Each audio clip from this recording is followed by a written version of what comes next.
Hello guys, welcome to our channel. This is Teja. ప్రస్తుతం మనతో పాటు సీనియర్ జర్నలిస్ట్ ఇమ్మంది రామారావు గారు ఉన్నారు. నమస్తే సార్. నమస్తే బాబు. సో చంద్రబాబు నాయుడు గారికి మరొక 12 రోజుల్లో ఒక గన్ను ఉందంటూ కూడా చాలా న్యూస్లో వింటున్నాం. ఏంటంటే ఇప్పటికే రాష్ట్రం జగన్మోహన్ రెడ్డి చాలా అప్పులు చేసేసాడు. వాటన్నిటినీ ఒక పక్క తీర్చుకుంటూ, ఒక పక్క అభివృద్ధి చేస్తూ, ఒక పక్క సంక్షేమాన్ని చేస్తూ, అలాగే ఒక పక్క ఇచ్చిన హామీలన్నీ కూడా నెరవేర్చడం ఒక రకంగా బాబు గారికి పెద్ద గండమే అని చెప్తున్నారు పొలిటికల్ అనలిస్టులు అందరూ కూడా. సో వాటన్నిటి గురించి మీరేం చెప్తారు? అంటే ఈ పొలిటికల్ అనలిస్టులే బాబుకి సింగిల్ డిజిట్ దాటదని చెప్పారు. ఈ పొలిటికల్ అనలిస్టులే. తర్వాత ఈ పొలిటికల్ అనలిస్టులే ఎట్టి పరిస్థితుల్లో కూడా జగన్మోహన్ రెడ్డి తగ్గడు అన్నారు. కనుక ఈ పొలిటికల్ జర్నలిస్టులు ఎన్ని చెప్పారు, మళ్ళీ ఎలా వాళ్ళు రూటు మార్చుకున్నారో మేధావులు, అది వాళ్ళకే తెలుసు. నేనేదో మైకి ముట్టినాను, కొంతమంది డిబేట్లో పాల్గొన్నాను, కొంతమంది ఇంకా మంత్రులు అయినడితే రాజకీయ సన్యాసం చేస్తానని, వాళ్ళ బూట్లు వీళ్ళ బూట్లు తుడుస్తానని, ఇంకా రకరకాలుగా ఎవరు ఎంతగా దిగజారిపోయి మాట్లాడాలో అలాగ మాట్లాడారు. ఎట్టకేలకు ఆ శుభ ఘడియలు వచ్చేసాయి. ప్రమాణ స్వీకారం జరిగిపోయింది. నారా చంద్రబాబు నాయుడు అనే నేను, అలాగే కొనిదెల పవన్ కళ్యాణ్ అనే నేను, ఇద్దరు కూడా ప్రమాణ స్వీకారం చేశారు. మన ఒక రాజావారంటే మరి జగన్మోహన్ రెడ్డి గెలిచిన తర్వాత ఆల్మోస్ట్ ఒక 2 years తాడేపల్లి ప్యాలెస్ని దాటి రాలేదు. దానికి ఒక అడ్డంగా పెట్టుకున్న పేరు కరోనా. 3 సంవత్సరాల తర్వాత జనం మధ్యకు వచ్చాడు. ప్రెస్ మీట్లు అసలు ఒకటి లేదు. చంద్రబాబు నాయుడు ప్రమాణ స్వీకారం చేయక ముందు నుంచి ఆయన ప్రెస్తో ఇంటరాక్ట్ అవుతూనే ఉన్నాడు. ఇదిగో ప్రమాణ స్వీకారం చేశాం, ఇదిగో ఈ మంత్రులు ఇచ్చారు అని చెప్పి మంత్రులు ఇచ్చాం, ఇగో ఈ మన పార్టీలో సేవ చేసే వాళ్ళందరినీ ఆ విధంగా ఆదుకున్నామని ఏదో చెప్తూనే ఉన్నాడు. ఈరోజు పోలవరం, ప్రతి సోమవారం పోలవరానికి వెళ్ళడం ఆయన తాలూకు ఆనవాయితీ. అది ఆనవాయితీ మిస్ అవ్వకుండా ఈరోజు సోమవారం కదా, అలా ప్రమాణ స్వీకారం చేశాడో లేదో ఈరోజు సోమవారం వెళ్ళిపోయాడు పోలవరానికి. అప్పుడు చంద్రబాబు నాయుడు తాలూకు హయాంలో 72% అక్కడ పూర్తి అవ్వడం జరిగింది. తర్వాత ఈవెన్ 1% కూడా దాన్ని అటువైపు చూడలేదు. 2 మంత్రులు కూడా ఇరిగేషన్ మంత్రులకి ఇరిగేషన్ అంటే ఏమిటో తెలియదు. అటు అనిల్ కుమార్ యాదవ్కి తెలీదు, అంబటి రాంబాబుకి తెలియదు. ఒకవేళ పొరపాటు మీలాంటి జర్నలిస్టులు ఎవరైనా ఎంతవరకు వచ్చింది పోలవరం అంటే ఆ జర్నలిస్టుల మీద కోపంతో తిరగబడిన సందర్భాలు కూడా ఉన్నాయి. అంటే differentiation in between YCP and Telugu Desam and Jaganmohan Reddy and Chandrababu Naidu. ఇది తర్వాత ఖజానా ఖాళీ అయిపోయి ఉందనే విషయం మీ ఒక్కరికే తెలుసా? మోదీ గారు తెలీదా? మోదీ గారు కూటమిలో ఉన్నప్పుడు కూటమి ప్రభుత్వం దెబ్బతింటే ఆయనకు కూడా దెబ్బతిన్నట్టే కదా, ఆయనకు కూడా చెడ్డ పేరు వస్తుంది కదా. మరి మోదీ గారు కేంద్రం తరఫున ఫండ్స్ ఏం పంపించరా? ఎప్పటికీ నాకు తెలిసి ఒక 5,000 చిల్లర కోట్లు పంపించారు. అంటే బిగినింగ్, గుడ్ స్టార్టింగ్ మాట. అందుకే అంత ధైర్యంగా వాళ్ళు చెప్తున్నారు 3,000 కాదు 4,000 ఇస్తామని. అలాగే వెంటనే ఎవరు లోకేష్ కూడా మంగళగిరిలో ఆఫీసులో ప్రజా దర్బార్కి వచ్చి మీకేం సమస్యలు ఉన్నా చెప్పండి, వెంటనే తీర్చేస్తామంటున్నాడు. ఎర్ర బుక్ ఒక సిద్ధం చేసుకున్నారు. ఇంకా రేపు 19th పవన్ కళ్యాణ్ ప్రమాణ స్వీకారం చేస్తాడు. ఆ ప్రమాణ స్వీకారం చేసిన తర్వాత మరి ఆయన తాలూకు కార్యక్రమం ఎలాగుంటుందో చూద్దాం. ఇక్కడ ఏంటంటే మన చంద్రబాబు నాయుడిని ఇప్పటి నుంచో స్కెచ్ చేసి ఉంచారు. ఇప్పుడు కొత్తగా స్కెచ్ చేయడం ఏంటి? ఇంకో 10 రోజులు కానీ జైల్లో ఉంటే చంద్రబాబు నాయుడు మనకు దక్కేవాడు కాదు. అది అనలిస్టులు చెప్పిన మాటే, నేను చెప్తున్న మాట కాదు. ఇంకో 10 రోజులు కానీ రాజమండ్రి జైల్లో ఉంటే చంద్రబాబు నాయుడు మనకు దక్కేవాడు కాదు. ఇప్పుడు ఈరోజు చంద్రబాబు నాయుడు ఎందుకంత బాండింగ్తో పవన్ కళ్యాణ్ పట్ల ఉన్నాడు అంటే అది ఒకటి. ఆ రోజు పవన్ కళ్యాణ్ కానీ వచ్చి అద్దుకోకపోతే నా జీవితం కంటెంప్ట్ అయిపోయింది. భువనేశ్వరి మాట విన్నారా? మా ఆయన జైల్లో, ఈయన అటు ఇటు తిరుగుతున్నాను, మా అబ్బాయి ఢిల్లీలో, మా కోడలు మాకు వంట చేసి పెట్టడం, మా మనవడు ఇంట్లో ఒక్కడు బిక్కుమంటూ ఏడ్చుకుంటూ ఉన్నాడు అనేది ఆ మాట అందరినీ కూడా గుండెలు పిండేసిందన్నమాట.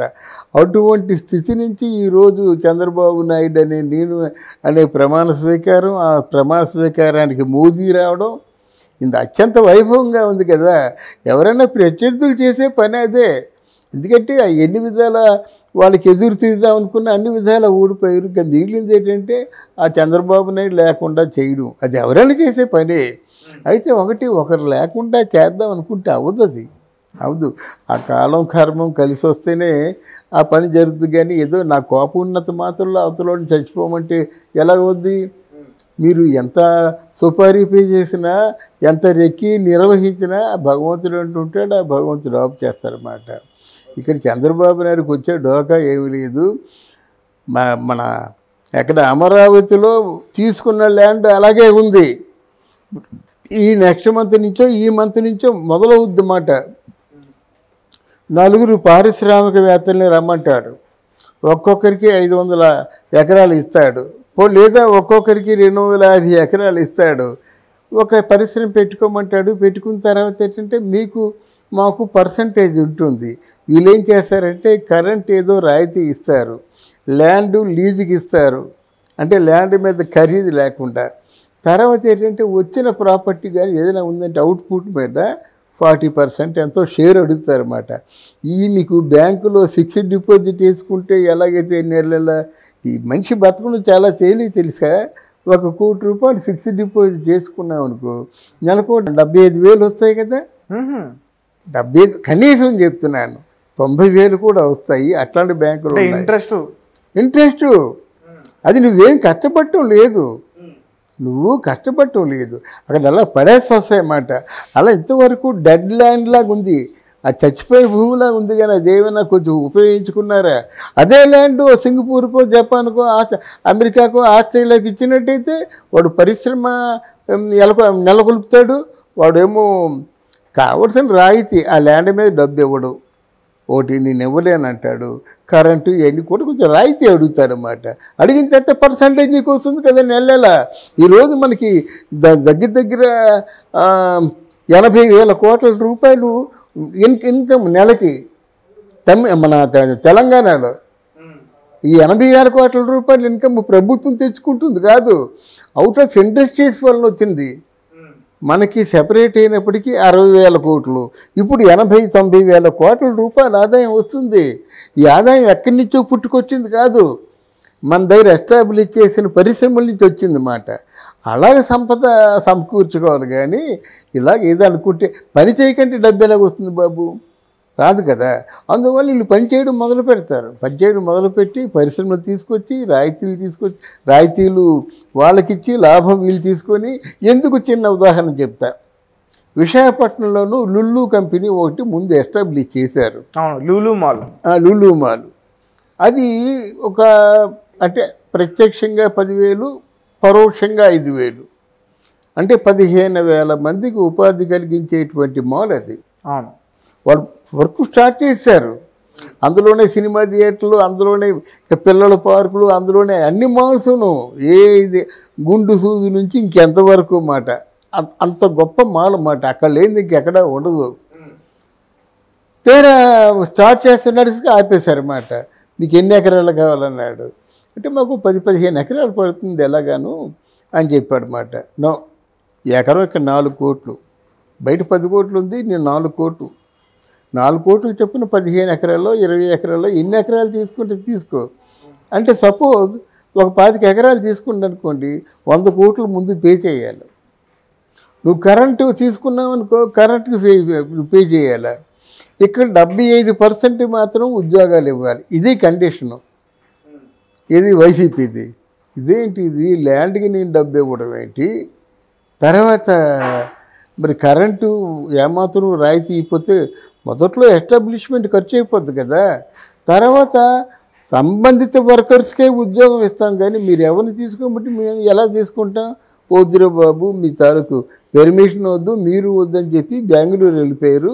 అప్పుడే స్టార్ట్ చేశారు. అలాగుంటుంది. బెంగళూరు కదా సార్, ఇక్కడ హైదరాబాద్లో స్టార్ట్ చేశారు, సక్సెస్ అయింది కూడా.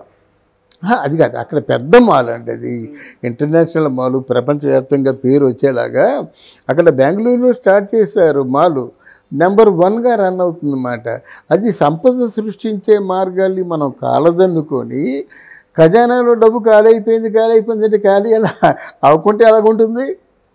మీకు ఏమి అసలు ఖర్చులే తప్ప ఆదాయం కనబడటం లేదు కదా. ఖర్చులు పెడుతున్నారు, మామూలు కాదు. పథకాలు అంటున్నారు, పథకాలు ఇవ్వాలి. తర్వాత ఇంకేదో అంటున్నారు, ఇవ్వాలి. ఆటో అంటున్నారు, మంగళ అంటున్నారు, కంసారి, కంబరి, టైలరు, వీళ్ళందరికీ ఏదో లేనిపోని చెప్పేసి కొంతమందికైనా ఇవ్వాలని చెప్పడంలోనూ డిస్టర్బెన్స్ రావటం లేదు. ఎంతమంది తాగుబోతులు అయిపోయారు, ఎంతమంది చచ్చిపోయారు. అంటే ఇట్లాంటి కొంచెం తెలిసి తెలియని పనులు చేయడం వల్ల వైసీపీ దెబ్బతిన్నది. వీళ్ళు అలా కాదు, పరిపాలన కొట్టిన పిండి వీళ్ళకి. కనుక డెఫినెట్గా తర్వాత ఏంటంటే చంద్రబాబు నాయుడు ఇది చివరి ఎన్నిక. అందువల్ల ఆయన తాలూకు శాశ్వత ప్రయోజనాలు పొందేటువంటి పనులు చేస్తాడని మనం నమ్ముతాం. గండం లేదు, ఏమీ లేదు. వచ్చే టైం వస్తే పోతారు. అది మనం ముందుగా ఊహించి చెప్పింది కాదు. ఈ మధ్యకాలంలో జ్యోతిష్యులతో మనకు మంచి అనుభవం ఉంది కదా.